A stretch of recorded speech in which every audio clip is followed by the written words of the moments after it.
kita tak baca. Yang ni kita ambil yang Islam saja. Apa pendapat dia tentang roh? Tajuk kita ni tentang roh. Betul ke roh ni ada? Apa fungsinya dalam mendidik manusia, yang membentuk manusia atau membentuk masyarakat? Apa fungsinya? Ini yang nak kita baca tu. Ya, apa kata Ikhwanus Safa tadi? Ikhwanus Safa artinya saudara-saudara suci. Safa tu artinya suci. Sufi itu suci lah ya. Ikhwan tu artinya saudara-saudara. Safa tu yang suci. Artinya ahli-ahli tasawuf lah ni ya. Adalah satu organisasi rahsia. Artinya saudara-saudara yang suci itu adalah satu pertubuhan rahsia. Mereka merahsiakan kewujudan mereka. Ada sebilangan manusia aja yang tahu. Masyarakat umum tak tahu. Itu zaman dulu lah tu. Iaitu berhaluan politik golongan Syiah. Golongan tu golongan Syiah. Didirikan di Basrah. Basrah ni satu bandar di negeri Iraq. Itu Basrah. Pertengahan abad yang keempat Hijrah. Abad yang keempat Hijrah. Tahun 300 sekian. Tahun 300 selepas Hijrah lah. Abad yang keempat. Kira-kira tahun 1000 Masih. Tahun 10 Masih. Bukan 1000 tahun 10 Masih. Beranggotakan banyak ahli-ahli agama yang berbagai bidang ilmu pengetahuan, bertujuan mencapai hidup suci. Mereka ini mengamalkan zikir-zikir untuk mensucikan diri mereka, dan mencari keredaan Allah. Itu tujuan mereka. Yang amat dipentingkan ialah ilmu filsafat, ilmu filsafah, ilmu tentang hidup, penyelesaian hidup dan sebagainya. Filsafah, ilmu filsafah dari segala sumber. Lebih-lebih lagi filsafah Yunani, Persia, Hindu, yang mereka asimilasikan. Apa itu asimilasikan? Yang mereka masukkan di dalam apa namanya, cara hidup mereka. Itu asimilasi. Yang ambil diubah suaikan mengikut kehendak mereka, diasimilasikan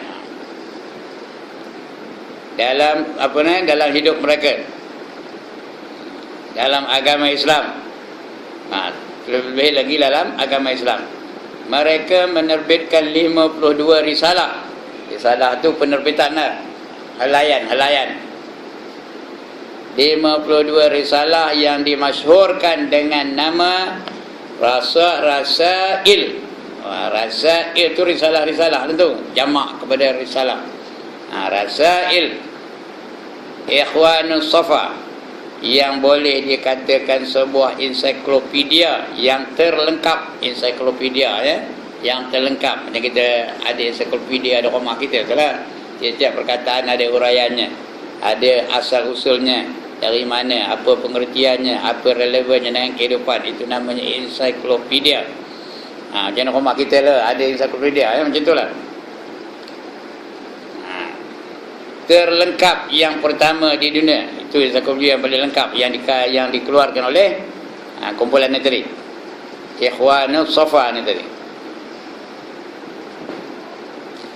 yang paling lengkap di dunia. Kerana di antara pendapat-pendapat mereka sering juga bertentangan dengan pendapat pengasas dan ahli-ahli agama.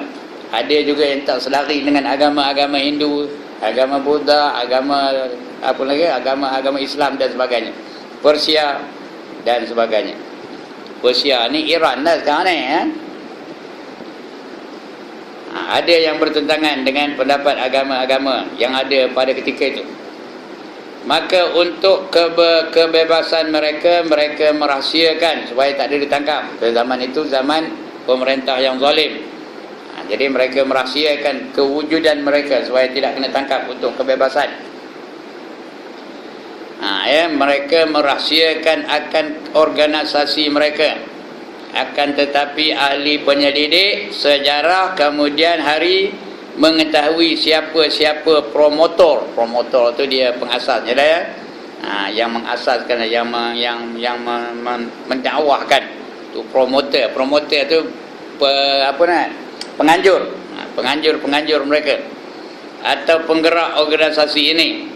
Yang termasyhur di antaranya ada 5 orang, iaitu Muhammad bin Musir Al-Basti, Al-Basti, yang dimasyhurkan dengan gelaran Al-Muqaddas. Abu Hasan Ali, ada juga Abu Hasan Ali bin Harun Az-Zanjani, Muhammad bin Ahmad Al-Nahajuri Al-Audi, dan Zaid bin Rafa'ah. Semua orang Islam lagi ni ya. Zaid bin Rafa'ah. Ya, Rasai Hawanus Safa itu Ikhwanus Safa tadi ya. Rasai Ikhwanus Safa itu terbahagi, ataupun kumpulan Ikhwanus Safa itu terbagi di dalam 4 bahagian. Bahagian pertama tentang riyadiyat, artinya riyadah, matematika, tentang perkata dan tentang matematik. Bahagian kedua tentang jasmaniyat, tentang jisim, badan-badan dan anggota-anggota zahir. Dan tabi'iyat, tentang fizika, tentang fisik ya. Kemudian bahagian logika, ada juga bahagian logika. Bahagian ketiga tentang nafsaniyat, nafsu, dan akliyat, metafizika, ataupun logika. Sedangkan bahagian keempat ialah tentang namusiyat ataupun hahiyat, iaitu teologika, iaitu ketuhanan. Yang pertama tentang jasmani, yang kedua tentang rohani, yang ketiga tentang nafsu diri masing-masing, yang keempat tentang akal. Macam sekarang lah, kita ni Tuhan jadikan ada 4 unsur. Yang pertama jasmani, badan kita ni, tangan, kaki, leher, kepala, itu jasmani. Yang kedua rohani, roh kita tu, yang tak beragama, yang tak semayang, yang tak baca Quran, yang tak buat kebajikan, itu roh yang kuat tu. Itu rohani. Yang ketiga nafsu masing-masing, kita ni ada belakang nafsu. Yang keempat akal kita ni, logik akal kita tu, gimana terima akal. Itu sekarang ni, dalam konteks sekarang ni zaman dulu dah ada rupanya. Zaman sebelum Nabi Muhammad sudah ada lah, Nabi Muhammad dah ada, tapi zaman mula-mula hijrah tu dulu sudah ada konsep-konsep itu. Kerana mereka ni orang Islam belaka tu. Baik, itu dia 4 unsur tadi ya. Bahagian ketiga tentang nafsaniyat dan akliyat, nafsu dan akal. Banyak membahas tentang masalah roh, jiwa atau akal. Tentang roh, mereka berpendapat bahawa roh atau nafsu pula diri sendiri, atau nafs adalah sesuatu yang wujud, yang tersendiri, terpisah dari tubuh. Dia sendiri, bukan dalam tubuh. Ini pendapat Diamond ni bukan mesti betul ya. Bukan mesti betul, dia terpisah dari tubuh katanya. Mempunyai kekuatan yang tersendiri, terpisah dari tubuh, mempunyai kekuatan untuk keluar dari tubuh, lalu mengembang atau mengembara, untuk keluar dari tubuh lalu mengembang atau mengembara ke langit atau ke ruang angkasa. Sedang tubuh mereka namai tanah kerana berasal dari bumi. Tubuh tu namanya tanah sebab dia berasal dari bumi, dan tetap mempunyai sifat-sifat seperti bumi. Tetapi bagaimana ahli filsafah yang lain, sebagaimana ahli filsafah yang lain, mereka tidak dapat menerangkan bentuk atau susunan wujudnya atau kejadiannya, masalahnya tetap ghaib sebagai tersebut di dalam Al-Quran. Sebagaimana firman Al-Quran yang benda-benda itu ghaib. Bila ditanya kamu tentang roh, katakan bahawa roh itu urusan Tuhanku, kata Allah kabur, ngajar Nabi Muhammad. Yas'alunaka 'anir ruh, kata dia dalam Quran ya. Qulir ruhi min amri rabbi. Katakan bahawa roh itu daripada urusan Tuhan aku. Wa ma utitum minal ilmi illa qalila. Allah ya. Dan tidak aku bagi tahu kamu tentang roh melainkan hanya sedikit saja. Yang tahu tentang roh itu hanya sedikit saja. Itu. Ini pun begitu juga. Mereka tak dapat menguraikan roh itu secara detail, secara jelas. Kerana ilmu itu sedikit. Itu pendapat Ikhwanus Safa. Kemudian ada lagi seorang pendapat ahli falsafah juga, ahli fikir juga, yang bernama Ibnu Rushdi. Ibnu Rushdi. Apa pendapat dia? Ibnu Rushdi yang dimasyhurkan orang barat dengan nama Averroes. Rupanya orang Islam tu. Orang barat tu dia menggelarkan dia tu sebagai Averroes. Averroes. Nama lengkapnya Abdul Walid Muhammad bin Ahmad bin Muhammad Ibnu Rushdi. Lahir di Cordova. Cordova tu satu bandar di Spanyol. Zaman Spanyol diperintah oleh Islam dulu. Tahun 520 Hijrah, iaitu tahun Mesinya 1126. Dan family yang mempunyai kedudukan.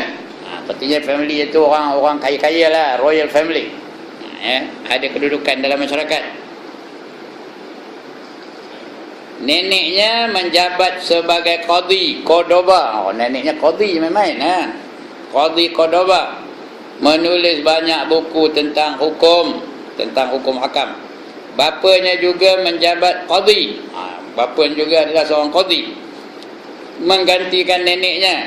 Dulu rupanya qadhi itu boleh turun-temurun. Bapa jadi qadhi, anak boleh jadi qadhi. Tuknya pun qadhi, neneknya pun qadhi. Begitu turun-temurun. Macam diwarisi. Sekarang ni dah nak jadi qadhi kena minta, kena hantar barang, kena interview. Sesuai kehendak dengan kehendak pemerintah baru dapat, kehendak tak dapat. Ini dia mewarisi pangkat qadhi tu, diwarisi daripada bapaknya. Yang menjabat qadhi menggantikan neneknya. Ibnu Rushdi belajar tentang hukum di kampungnya. Dia belajar di kampung. Kemudian mempelajari ilmu kedoktoran. Sebab dia terkenal dengan Dr. Ibnu Rushdi. Belajar ilmu kedoktoran dari Abu Ja'far Harun. Dari Truxillo. Truxillo itu satu bandar juga di Spanyol tu.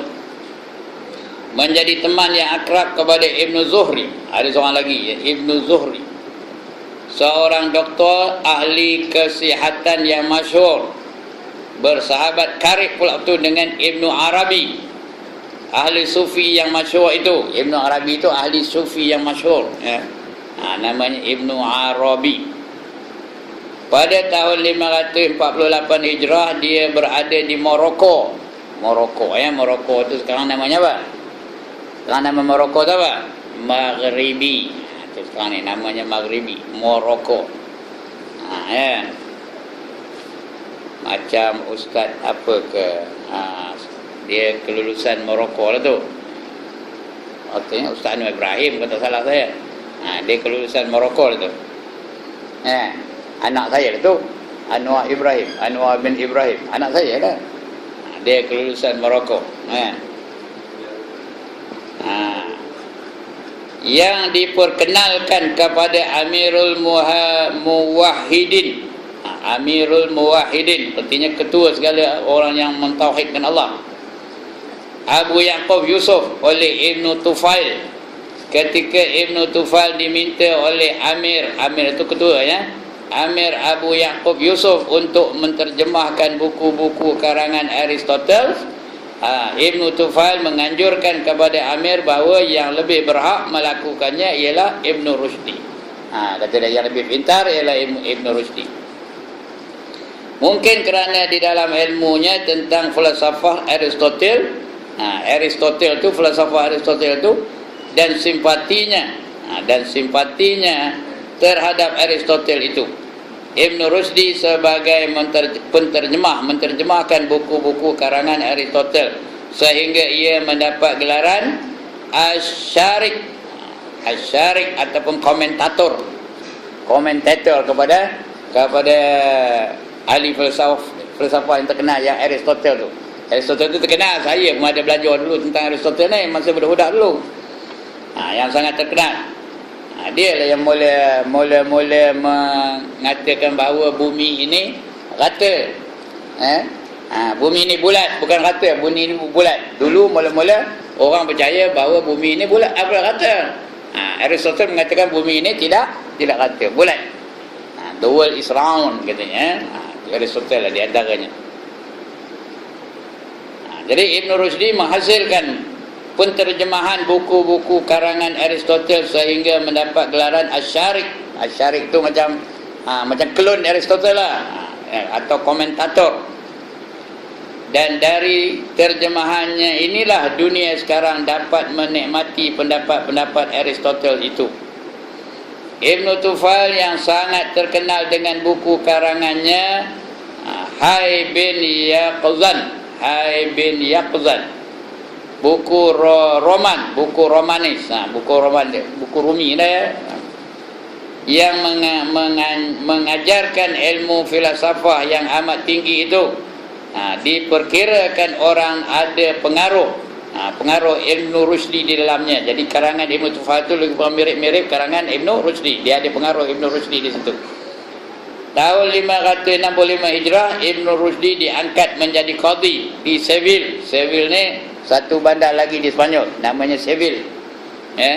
Siapa peminat bola sepak tahulah, ada satu bandar tu namanya Seville, ada satu pasukan pun terkenal namanya Seville. Tak percaya tanya Cikgu Ayub. Ya ke tak? Itu satu pasukan di Sepanyol tu. Sama dengan Real Madrid, sama dengan Barcelona. Itu bandar-bandar di Sepanyol tu. Itu apa namanya? Bandar itu. Napoli pun salah satu bandar di Sepanyol tu juga. Apa lagi? Corino. Saya pun tak tahu nyebut. Dia dah bandar apa? Itu nama pasukan bola sepak di negeri Sepanyol sekarang ini. Jadi bandar-bandar itu masih kekal lagi namanya dulu sekarang. Apa betul tu? Seville ni salah satu bandar di Sepanyol tu dah. Nampak di Seville tahun 567 Hijrah pindah ke Cordoba tadi iaitu bandar di Sepanyol juga. Dan mulai saat itu ia banyak menulis berbagai-bagai buku di dalam berbagai-bagai bidang ilmu, tentang agama, tentang filsafat, tentang kedoktoran, tentang ilmu hisab, aritmetik. Masa dulu aritmetik, sekarang ni baru dikeluar matematik. Dulu aritmetik aja. Aritmetik ni tak masuk algebra, tak masuk geometri. Itu aritmetik. Aritmetik itu kira-kira aja, nombor aja. Dia tak ada macam algebra ada A, B, C, D kan. Ni aritmetik. Dulu kami belajar aritmetik itu ada aturan 3, ada aturan 5, ada aturan 7 tu. Lagi-lagi mana tahu dia mah. Ada aturan 7, aturan 11 pun ada. Itu belajar aritmetik dulu. Dan ilmu bintang, iaitu astronomi dan lain-lain lagi. Dia mengkaji bintang. Di zaman pemerintahan Yaqub Al-Mansur, Spanyol masa itu, barang diingat ya, Spanyol masa itu diperintah oleh Khalifah Islam. Masa itu Yaqub Al-Mansur namanya. Karangan-karangannya banyak mendapat tentangan dari ahli-ahli agama Islam. Lebih-lebih lagi tentang falsafah. Begitu keras tentangan itu sehingga dia pernah dituduh Yahudi. Orang ada nuduh dia itu sebagai Yahudi. Dan akhirnya dia diasingkan di Lucena, juga satu bandar di Spanyol namanya Lucena. Dan buku-buku karangannya tentang falsafah dibakar bukunya, habis bakar. Imam Al-Ghazali mengarang bukunya yang amat masyhur bernama Tahafutul Falasifah, kesesatan filsaf. Artinya cakap Melayunya kesesatan ahli-ahli filsafah. Itu nama buku Imam Ghazali. Adalah tentangan terhadap pendapat-pendapat Ibn Rushdi. Dia menentang pendapat Ibn Rushdi ni. Akhirnya Ibn Rushdi mengarang bukunya yang amat masyhur pula sebagai menentang, sebagai tentangan terhadap buku karangan Imam Ghazali itu. Iaitu yang diberinya nama Tahafutul Taghafid Tarafut, kesesatan buku tahafut. Dia balik karangan Imam Ghazali tu dengan buku dia sendiri. Tidak lama sesudah diasingkan itu, ia diberi amnesti. Apa arti amnesti? Amnesti apa artinya? Pengampunan, diberi pengampunan, amnesti.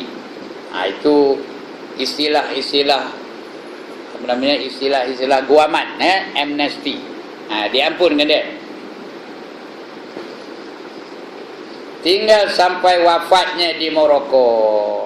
Sampai wafatnya di Morocco. Dia meninggal di Morocco. Bukan Imam Ghazali ini tadi, Ibn Tufal ini tadi, Ia menjadi orang yang paling dikagumi di Eropah di dalam abad pertengahan kerana tulisan-tulisannya mengenai falsafah dan kedoktoran. Selain mengkomentari buku-buku karangan Aristotle, ia juga banyak mengomentari karangan Plato. Plato salah seorang lagi ahli falsafah. Yang bernama Republik, nama buku itu Republik. Karangan Al-Farabi yang bernama Al-Mantiq, iaitu logika. Mantik itu artinya logik akal, mantik. Mengomentari pendapat Ibn Sina dan Nicholas tentang metafisika. Di samping mengarang buku-bukunya sendiri, dia ada juga buku-buku sendiri. Selain dia mengkomen buku-buku orang, dia pun ada buku-buku sendiri. Yang terpenting di antaranya ialah Al-Aqaid dan Al-Kulliyat. Itu nama buku-buku karangan dia. Faham Ibn Rushdi ini berkembang luas sekali di Eropah sehingga disebut Averroism. Kerana mereka beri gelaran kepada Ibn Rushdi itu Averrois. Jadi Averrois. Jadi Averroism itu artinya Ibn Rushdi punya pendapat lah. Mempengaruhi pemikiran-pemikiran ahli-ahli agama Yahudi dan Kristian. Bermuncullah di Eropah buku-buku yang mengkomentari, yang memberi komentar pendapat-pendapat Ibn Rushdi dalam bahasa Hebrew. Bahasa Hebrew ni apa? Bahasa Hebrew ni bahasa Yahudi, bahasa Syriani, bahasa Hebrew. Latin, Latin tu bahasa Itali lah, dan lain-lain lagi. Tentang roh, Ibn Rushdi berpendapat bahawa sebagai berikut. Ini tentang roh. Ini kita nak cerita tentang roh. Nak ni sebut nama-nama Ibn Rushdi, Ibn Tufal dan sebagainya. Jadi tentang roh ni, Ibn Rushdi berpendapat begini. Masalah roh atau nafs. Nafs tu pun disebut roh juga. Menurut Ibn Rushdi ialah masalah yang paling gelap. Tak berapa terang. Tak ada siapa yang tahu benar-benar tentang roh ni. Sebab ia termasuk rahsia Allah. Sebagai tersebut di dalam Quran, mereka bertanya kepada engkau tentang roh, katakan bahawa roh adalah termasuk urusan atau rahsia Tuhanku, dan tidaklah kamu diberi ilmu pengetahuan kecuali sedikit. Ayatnya sudah saya bacakan tadi. Yas'alunaka 'anir ruh, itu ayatnya. Dalam surah Isra ayat 85. Yas'alunaka 'anir ruh Qulir ruhi min amri rabbi. Katakan bahawa roh itu urusan Tuhanku. Wa ma utitum minal ilmi illa qalila. Dan aku tak bagi kamu tahu, tak bagi kamu ilmu tentang roh melainkan qalila. Apa arti qalila? Melainkan sedikit aja kamu tahu tentang roh. Yang heboh-heboh orang ahli-ahli tarekat tentang roh tu, sepertinya bukannya banyak benar ilmunya, sikit aja rahsia Tuhan. Tuhan mana bagus bagi tahu semuanya. Itu yang tahu betul, dan dia pura-pura tahu, dia kata nak marifah lah apa dia sebenarnya sekomik aja. Tentang roh tu sikit benar. Ilmu yang sedikit tentang roh itu hanya dikhususkan Allah bagi para ahli-ahli pengetahuan. Sikit aja, tapi dibagi hanya untuk ahli-ahli pengetahuan saja. Orang macam kita ni lagi langsung tak tahu tentang roh ni. Tak usah digabel-gabel lah, tak usah dia capai-capai lah. Kita sikit benar pengetahuan tentang roh. Yang betul-betul tinggi, pada kita tinggilah mereka tu, tapi sebenarnya di sisi Allah rendah aja, sikit aja. Dan dalam ilmu pengetahuan mereka tinggi, dan dalam ilmu pengetahuan mereka itu bagi kita ahli-ahli fikir itu dalam ilmu pengetahuannya, Macam Imam Ghazali tu dalam ilmu pengetahuan, dan Syekh Sanusi tu dalam ilmu pengetahuan. Bagi kita, tapi di sisi Allah komik aja. Ya. Ibn Rushdi berpendapat bahawa roh atau nafs itu adalah satu. Apa? Nafsu pun itu, roh pun itu, satu aja. Dalam bukunya At-Tahafut halaman 138, Ibn Rushdi mengatakan bahawa apabila tubuh sudah mati, maka roh meninggalkan tubuh dan masuk atau kembali ke dalam kondisi kerohaniannya. Itu kata Ibn Rushdi. Bila dah mati, roh tu keluar dari badan. Yang tinggal badan, yang reput badan. Roh tak reput. Roh tu dia macam kondisi yang lama, macam keadaannya dia yang lama lah. Dia berfungsi, dia ada perasaan, dia boleh berfikir. Itu roh, kata Ibn Rushdi. Ini sesuai dengan pendapat ahli-ahli fikir yang lain, sama. Kerana bila dah mati, bukan roh tu mati, roh tak ada mati. Roh tu tanggal aja daripada badan kita. Dia keluar daripada badan kita, lekang daripada badan kita. Itu kata pendapat Ibn Rushdi, dan banyak lagi ulama-ulama yang berkata demikian. Dia meninggalkan tubuh dan masuk ke dalam kembali ke dalam kondisi kerohaniannya dan bertempat di dalam tubuh baru. Ada pula tubuh baru yang bukan terdiri dari benda sehingga tidak dapat dilihat. Ada tubuh lain tak dapat ditengok. Itu kata Ibn Rushdi. Dalam kehidupan di akhirat, manusia seluruhnya akan dibangkitkan dan dihidupkan kembali dengan tubuhnya, tetapi bukan tubuh yang dipakaikannya di dalam kehidupan di dunia sekarang ini. Bukan tubuh ini. Kita ni tuan-tuan dan puan-puan, yang sebenarnya kita ni ada satu benih dalam badan kita ni. Besarnya besar biji sawi. Namanya Ajbuz Zambi. Apa namanya? Sekali lagi sebut. Ajbuz Zambi. Ain Jin Ba Alif Lam Zal Nun Ba. Ajbuz Zambi namanya. Ini ada dalam kitab. Kalau kita ngaji tauhid ada tu. Ajbuz Zambi. Ini di antara 10 perkara yang Allah kekalkan. Iaitu benih manusia. Dia ada di tulang tongkin kita ni. Sekarang ni ada sini. Tulang punggung kita ni ada di ujung tulang punggung kita tu. Kalau tak percaya buka punggung tengok. Ya ke tak?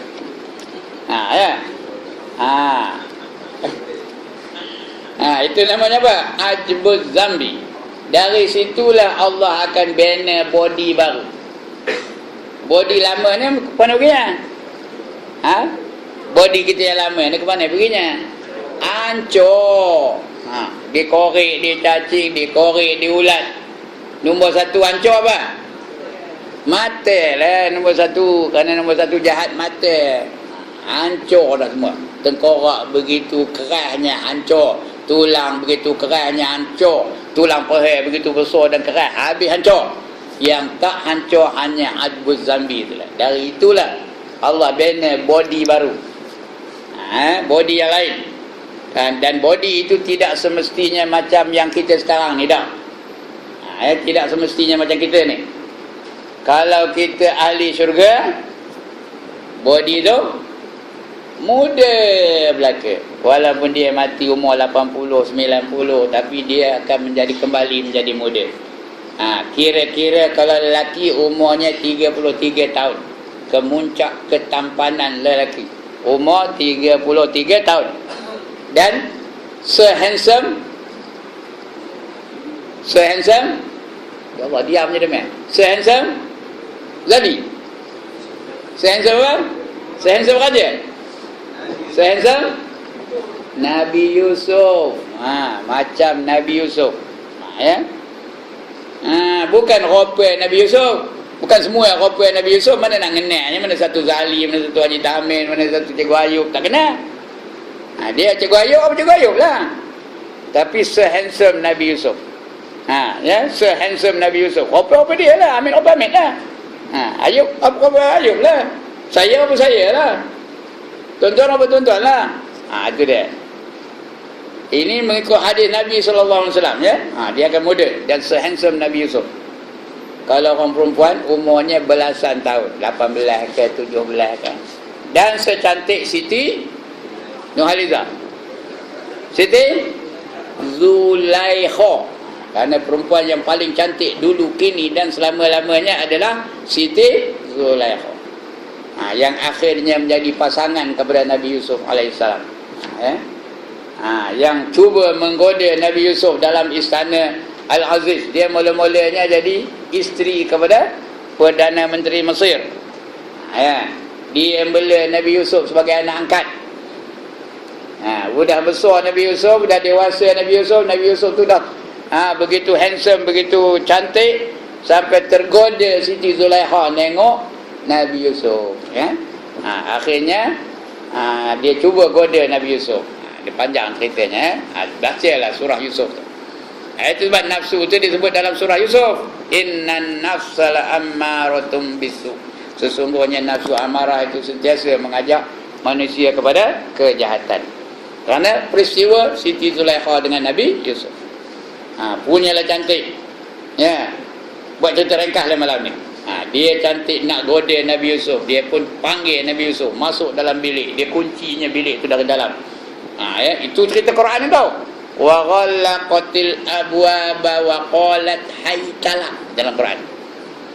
Dia menguncikan pintu biliknya dari dalam lalu memanggil Nabi Yusuf, haytala. Arti apa haytala? Marilah. Begitulah panggilan dengan panggilan yang begitu apa? Yang begitu apa? Yang begitu menggoda. Kalau orang manggil apa itu pun tahu. Dia manggil Nabi Yusuf, "Cop, marilah." Betul? Kalau juga ayuk betul tak? Abang ayuk, betul? Marilah, betul? Pelantin piyah tu, tahu? Tapi Nabi Yusuf lari. Inni akhafullah. Aku takut, sesungguhnya aku takut kepada Allah Ta'ala. Lari dia. Buka pintu. Dia buka pintu bilik tu. Datang Siti Zulaikha, tarik baju dari belakang. Tak bagi lari. Cari koyak baju tu. Dia buka juga. Buka-buka terserempak dengan Perdana Menteri masuk dalam bilik tu. Apa hal kamu ni Yusuf? Kata Perdana Menteri. Kamu lihat apa hal kau ni ni? Udah tak tentu halal je kau ni. Kata dia Perdana Menteri tu. Agaknya lah bunyi itulah, tak ada cakap perak pula ya. Kata Siti Zulaikha, Nabi Yusuf cuba goda aku, kata dia. Kata Nabi Yusuf, tidak, Siti Zulaikha cuba goda saya, kata dia Nabi Yusuf. Bertengkar antara berdua tu. Jadi Al-Aziz Nazri, Perdana Menteri ini nak percaya mana? Yang ini anak angkat, yang ini isteri, tak percaya yang mana? Macam mana nak menyelesaikannya? Rupanya ada budak kecil yang boleh bercakap pula tu. Ada budak kecil bercakap, baru lahir tu. Dia pula bercakap. Tengok koyak baju Nabi Yusuf, di belah mana? Di belah depan ke di belah belakang? Kalau koyaknya di belah depan, artinya Nabi Yusuf lah cuba goda Siti Zulaikha. Kalau di sebelah belakang, maknanya Siti Zulaikha lah cuba goda Nabi Yusuf. Dia tak pernah dengar cerita ni pun. Macam tak pernah aja. Tengok-tengok rupanya Siti Zulaikha yang menggoda Nabi Yusuf. Pasal apa? Koyaknya di belah belakang ke belah depan? Belah belakang koyaknya. Malulah Siti Zulaikha, yang amat sangat. Sampai seluruh Mesir heboh cerita Siti Zulaikha cuba goda Nabi. Tak ada Nabi mana yang percaya. Nabi tak percaya, Yusuf aja lah. Siti Zulaikha cuba goda Yusuf, heboh. Sehingga malu Siti Zulaikha, tak boleh nak pergi ke mana. Macam mana aku nak menghilangkan malu aku ni, katanya. Dia dapat idea. Macam mana ideanya? Dia adakannya satu kenduri perdana, katanya. Zaman ini perdana saja. Zaman itu pun apa ada kenduri perdana. Dipanggilnya segala isteri-isteri pembesar Mesir tu, dia dalam jamuan yang diadakan tu. Tapi jamuan yang diadakan tu bukan nasi, bukan roti canai. Bukan capati. Apa dia? Buah-buahan yang perlu dikupas dengan pisau. Buah apa entahlah zaman itu, mana saya tahu kan di Mesir buah apa banyaknya nak kena kupas. Agaknya pelam, agaknya lah ya. Lagi apa? Buah yang perlu dikupas. Apple, betik, agaknya lah ya. yang perlu dikupas. Itu buah-buahannya. Lain tak ada. Ya, bila sampai waktunya, dia pun, puan-puan dipersilakan menikmati jamuan yang ala kadar ini. Lebih kurang itulah, tidaklah bunyi itu tu. Saya yang kata kau betul. Ya. Mereka pun mengambil lah buah-buahan tu, ambil pisau-pisau tu. Sebelum itu disuruh asah tajam-tajam. Mereka pun ambil lah buah-buahan tu. Kupas lah. Tengah ngupas tu lah, Siti Zulaikha memanggil siapa? Nabi Yusuf. Lalu dari pintu ke pintu. One way je. Bukan pusing. Apa tu tak ada. Lalu je. Ya, bila nengok aja Nabi Yusuf, pembesar isteri-isteri, pembesar negeri itu semua kagum. Semua heran. Semua khayal nengoknya. Sampai tak ada terbedik matanya, terbeliang mata ni. Ya. Apa kata dia? In hadza illa malakun karim. Dia dah ayat Quran saya baca tu. Ini bukan orang, ini malaikat yang mulia, kata dia. Kenapa begitu cantik Nabi Yusuf? Ya. Tangan apa tangan buat lah? Ngupas buah-buahan juga. Mulut ngabuk. In hadza illa malakun karim. Ini bukan orang ni, ini malaikat yang mulia ni, kata. Sampai tak sedarkan diri. Nabi Yusuf pun keluar. Udah keluar Nabi Yusuf, kata Siti Zulaikha, puan-puan cuba tengok apa berlaku pada jari puan-puan, kata. Dia pun tengok jari dia. Apa yang berlaku? Yang putih ada, yang sompih ada, yang berdarah ada, yang luka ada. Ngocor darahnya. Masing-masing tak sedar dia ngerih tangan.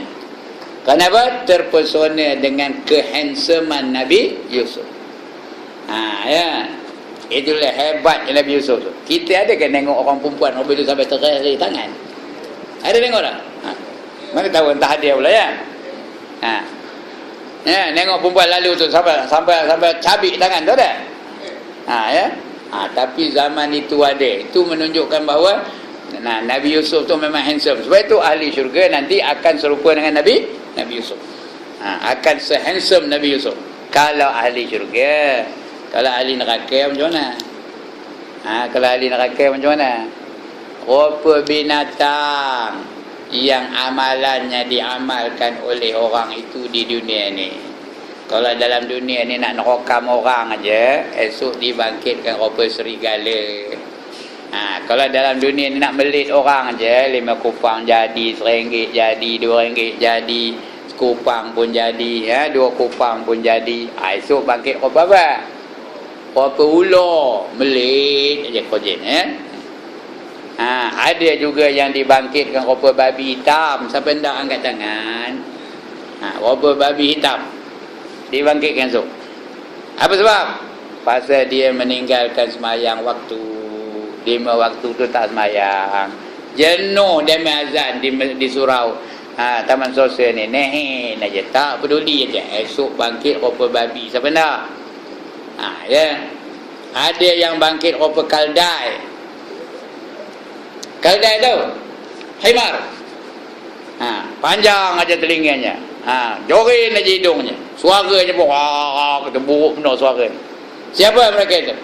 Iaitu mereka yang apabila semayang berjemaah mendahului imam. Esok bangkit rupa kaldai. Ini dia keadaannya. Jadi badan kita tu dia bermula daripada ajbuz zambil itu dia. Ikut pendapat Ibn Sina bertepatan dengan pendapat Nabi Muhammad sallallahu alaihi wasallam. Ya, sama juga dengan pendapat itu. Iaitu dia akan kembali kepada bila bangkit esok dia kembali daripada benih yang ada tu. Mana dia sudah hilang. Kemudian belajar ilmu kedokteran tanpa seorang guru, tak ada guru. Ya, itu bukan. Ya. Bawa ajaran agama seolah bukan itu ya. Mana dia? Gimana? Baru ketiga dah kata. Tetapi bukan tubuh yang betul, yang dikaitkan, bukan tubuh yang dipakaikannya di dalam kehidupan di dunia sekarang ini, tetapi adalah tubuh baru yang sama benar dengan tubuh masing-masing masing-masing orang yang sekarang ini. Macam itulah. Tapi dia daripada benih tadi, namanya Adbuz Zambi tu. Ya, sebab katanya apa yang sudah hancur tidak akan lahir kembali. Itu kata di Tufail tadi, Ibnu Tufail. Ya, tidak akan kembali elok.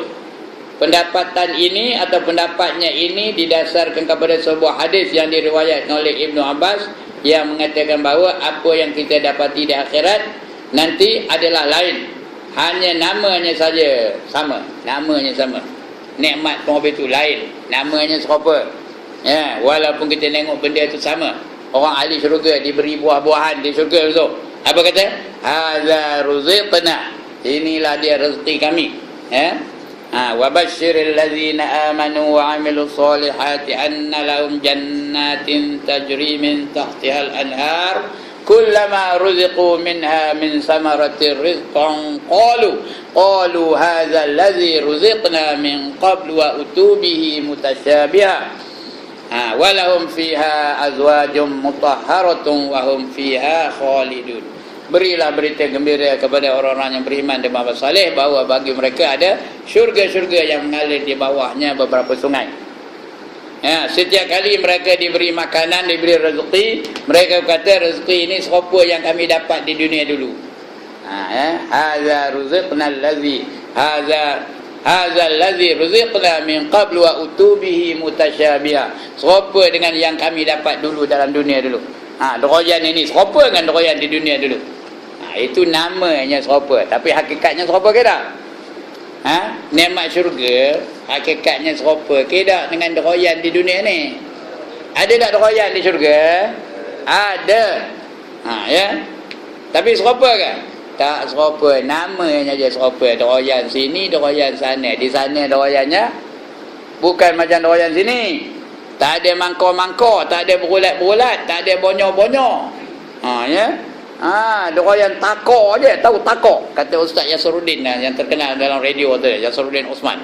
Doroyan takor je kata, itu di syurga. Di sini beli doroyan kadang-kadang mangkor. Saya pernah beli doroyan di sini di kampung. RM20 sebiji tau, besar doroyan. Buka-buka rupanya mudah. Ya Allah. Langsung apa tak rasa keras mikang, tahu mikang. Itu dalam dunia ni. Tapi di syurga esok tidak, tak ada mangkor, tak ada mikang, tak ada berulat, tak ada bonyor, elok aja. Itu dia. Begitu juga badan dia, walaupun serupa dengan macam dunia yang dulu, tapi yang sebenarnya hakikat tak sama. Kata dia benar-benar tadi berdasarkan pada hadis tadi. Nanti adalah lain, hanya namanya saja yang sama. There is of the other world nothing but names in this world. In the other world namanya lain, in this world serupa namanya. Tapi hakikatnya lain. Kalau doroyan sini, doroyan sana. Manggil sini, manggil sana. Langsat sini, langsat sana. Serupa, nama serupa. Tetapi hakikatnya tak sama. Ini membuktikan, itu membuktikan kata Ibn Rushdi bahawa kehidupan yang akan datang itu adalah semacam munculnya generasi yang lebih sempurna, lebih indah dari generasi yang ada ini. Dan di dalam tata cara penghidupan yang jauh lebih teratur dari kehidupan yang sekarang ini. Di akhirat lebih teratur lagi. Wal akhiratu khairul liman ittaqa. Akhirat itu lebih baik bagi orang-orang yang bertakwa. Qul mata'ud dunya qalil. Ayat tadi mula betul. Qul mata'ud dunya qalil. Katakan bahawa kehidupan di dunia itu sikit aja. Barang-barang benda di dunia ni, mata benda dunia ni sikit aja. Wal akhiratu khairul liman ittaqa. Dan akhirat itu lebih baik bagi orang-orang yang bertakwa. Dalam dunia ni hanya ada 1% saja nikmat-nikmat dunia ni yang kita geraguk benar tu, yang kita cari betul-betul tu, yang kita habiskan masa untuk mendapatnya tu. Yang ada tu sebenarnya 1% saja yang Allah izinkan kepada kita. Itu nikmat dunia tu. Sedangkan di akhirat menunggu berapa peratus? 99% lagi. Allah simpankan nikmat di akhirat besok 99% lagi. Jadi orang yang cerdik dia nak ngejar dunia ke ngejar akhirat? Orang yang cerdik Dia tahu di akhirat besok lebih baik, lebih bagus, lebih sempurna. Takkan dia nak kejar dunia. Dia akan mengorbankan dunia ni untuk mendapatkan kesempurnaan nikmat di akhirat. Itu orang yang cerdik. Itu sebab kata Nabi, orang yang paling cerdik ialah orang yang sentiasa mengkoreksi dirinya dan bersedia untuk kehidupan selepas mati. Dia bersedia untuk kehidupan selepas mati. Orang yang bingung, orang yang bangang, orang yang tengik ialah orang yang suka menurut hawa nafsunya, lalu mengharap akan keampunan dan kemurahan Allah Ta'ala. Tak ngapa Allah tu pengampun. Masa itu haram semayang. Tak ngapa Allah tu pemaaf. Lepas tu main judi. Tak ngapa Allah itu sentiasa